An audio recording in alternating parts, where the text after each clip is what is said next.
अस्सलाम वालेकुम, क्या हाल चाल है जी? ठीक ठाक। आज हम बात कर रहे हैं जी एक्स रिकॉर्डर के बारे में।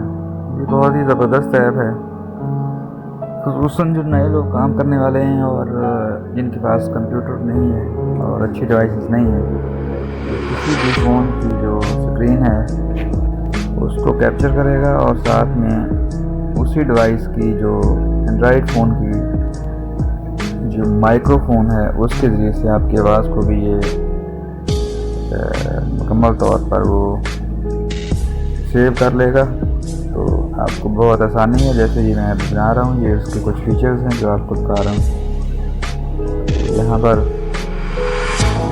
मेरे तजर्बे के और मुशाहरे के मुताबिक ये बहुत अच्छी ऐप है। इसमें आप ये वीडियो की सेटिंग्स कर सकते हैं और इसी तरह से इसमें ये लैंडस्केप और पोर्ट्रेट वगैरह और मेमोरी को चेंज कर सकते हैं और इसकी